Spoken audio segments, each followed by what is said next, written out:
आज हम बात करेंगे भारत की आज़ादी के ठीक बाद की कहानी की।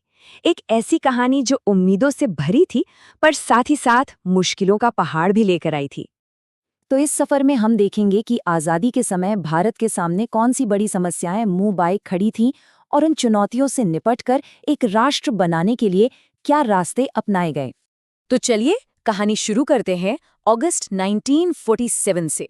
वो पल जब भारत आज़ाद तो हुआ, लेकिन इस आज़ादी पर बड़े बड़े संकटों का साया था। जरा इस नंबर पर गौर कीजिए, 80 लाख। ये सिर्फ एक आंकड़ा नहीं है, ये उन लाखों लोगों की कहानी है जो अपना सब कुछ पीछे छोड़कर एक नए देश में, भारत में, एक घर और सुरक्षा की तलाश में आए थे। ये था बंटवारे का मानवीय संकट और उन्हें तुरंत मदद की जरूरत थी। और देखिए, शरणार्थियों का संकट तो बस एक शुरुआत थी। इसके अलावा भी देश के सामने कई बड़ी चुनौतियां थीं, जैसे करीब 500 छोटी बड़ी रियासतें थीं जिनके अपने राजा थे, उन्हें भारत में कैसे मिलाया जाए। फिर ऊंच नीच और जाति में बटा हुआ इतना बड़ा समाज, उसे एक कैसे किया जाए। और हाँ, हिंदू बहुमत और दूसरे धर्मों के बीच जो गहरी खाई थी, उसे कैसे पाटा जाए। ऊपर से भयंकर गरीबी, ज्यादातर लोग गांव में रहने वाले किसान थे जो बस मॉनसून के भरोसे जीते थे। अब सवाल ये था कि इतने सारे बटे हुए हिस्सों को जोड़कर एक देश कैसे बनाया जाए। इसका जवाब था एक मजबूत बुनियाद, एक नियम कानून की किताब, यानी कि हमारा संविधान। और ये काम कोई एक दो दिन का नहीं था। देखिए, दिसंबर 1946 में संविधान सभा की बैठकें शुरू हुईं, जिसमें करीब 300 सदस्य थे। और फिर अगले लगभग 3 सालों तक, जी हाँ 3 साल, देश के राजनीतिक भविष्य के हर छोटे बड़े पहलू पर गहरी बहस हुई, चर्चा हुई। आखिरकार नवंबर 1949 में संविधान का ड्राफ्ट तैयार हुआ और 26 जनवरी 1950 को इसे पूरे देश में लागू कर दिया गया।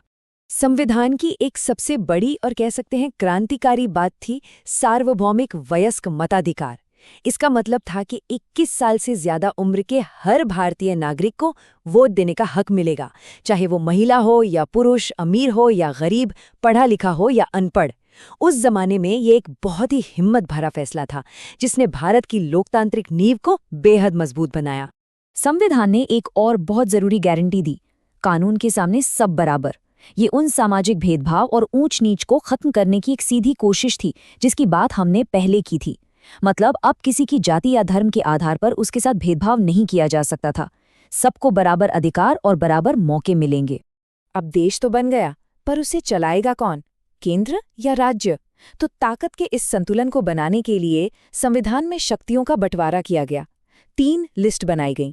जैसा कि यहाँ देख सकते हैं, संघ सूची में वो मामले थे जो पूरे देश के लिए अहम थे, जैसे टैक्स, रक्षा, विदेश मामले, ये केंद्र सरकार के पास रहे। राज्य सूची में शिक्षा, स्वास्थ्य जैसे मुद्दे राज्यों को दिए गए। और एक थी समवर्ती सूची, जिसमें जंगल और कृषि जैसे विषय थे, जिन पर केंद्र और राज्य दोनों कानून बना सकते थे। लेकिन संविधान के मुख्य निर्माता डॉक्टर B.R. अम्बेडकर एक बहुत बड़ी चुनौती की तरफ इशारा कर रहे थे। उनका कहना था, और ये बहुत जरूरी बात है, कि राजनीति में तो हम सबको बराबरी दे देंगे, लेकिन समाज और अर्थव्यवस्था में जो ये असमानता है, उसका क्या? अगर हमने इस विरोधाभास को जल्दी से जल्दी खत्म नहीं किया, तो जो लोग इस असमानता से पीड़ित हैं, वो इस पूरे ढांचे को ही उखाड़ फेंकेंगे। मतलब साफ था, सिर्फ राजनीतिक बराबरी काफी नहीं थी। तो संविधान तो लागू हो गया, लेकिन अब एक और बड़ा और बहुत ही संवेदनशील मुद्दा सामने आ खड़ा हुआ, भाषा का। सवाल ये था कि भारत के अलग-अलग राज्यों की सीमाएं कैसे तय की जाएं? क्या भाषा इसका आधार होनी चाहिए? शुरुआत में उस वक्त के प्रधानमंत्री जवाहरलाल नेहरू जैसे बड़े नेता इस विचार के सख्त खिलाफ थे। उन्हें डर था कि अगर भाषा के आधार पर राज्य बनने लगे तो देश में फूट पड़ जाएगी और जो एकता बड़ी मुश्किल से हासिल हुई है वो कमज़ोर पड़ जाएगी। लेकिन भाषा के आधार पर अलग राज्य बनाने की मांग बहुत जोरदार थी, खासतौर पर मद्रास प्रेसिडेंसी के तेलुगु बोलने वाले लोगों में। और इस पूरे आंदोलन का चेहरा बने एक गांधीवादी नेता, पोट्टी श्रीरामुलु। और फिर जो हुआ, उसने सब कुछ बदल दिया। अक्टूबर 1952 में पोट्टी श्रीरामुलु ने तेलुगु भाषियों के लिए एक अलग आंध्र राज्य की मांग को लेकर आमरण अनशन शुरू कर दिया। ये अनशन पूरे 58 दिनों तक चला और 15 दिसंबर 1952 को उनका निधन हो गया। उनकी मौत की खबर फैलते ही पूरे इलाके में जबरदस्त विरोध प्रदर्शन और दंगे भड़क उठे। आखिरकार सरकार को झुकना पड़ा और 1 अक्टूबर 1953 को आंध्र राज्य का गठन किया गया। श्रीरामुलु के बलिदान और उसके बाद हुए विरोध ने एक मिसाल कायम कर दी। सरकार को ये समझना पड़ा कि भाषा की पहचान को नज़रअंदाज नहीं किया जा सकता। इसी के चलते 1956 में एक राज्य पुनर्गठन आयोग बनाया गया, जिसने पूरे भारत का नक्शा भाषा के आधार पर फिर से बनाया। असमिया, बंगाली, तमिल, कन्नड़ जैसी भाषाओं के लिए अलग अलग राज्य बने और भारत का वो नक्शा तैयार हुआ जिसे हम आज जानते हैं। अच्छा, तो अब देश की राजनीतिक और सामाजिक शक्ल तो बन रही थी, लेकिन एक और बहुत बड़ा पहाड़ सामने था, और वो था गरीबी का। इतनी बड़ी आबादी जो भयंकर गरीबी में जी रही थी, उसका आर्थिक विकास कैसे हो?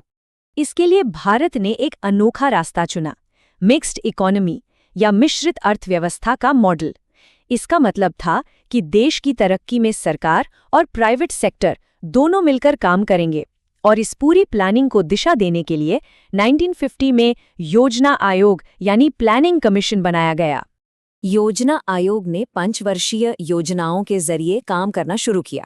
जो पहली योजना थी 1951 से 56 तक, उसका पूरा जोर खेती पर था।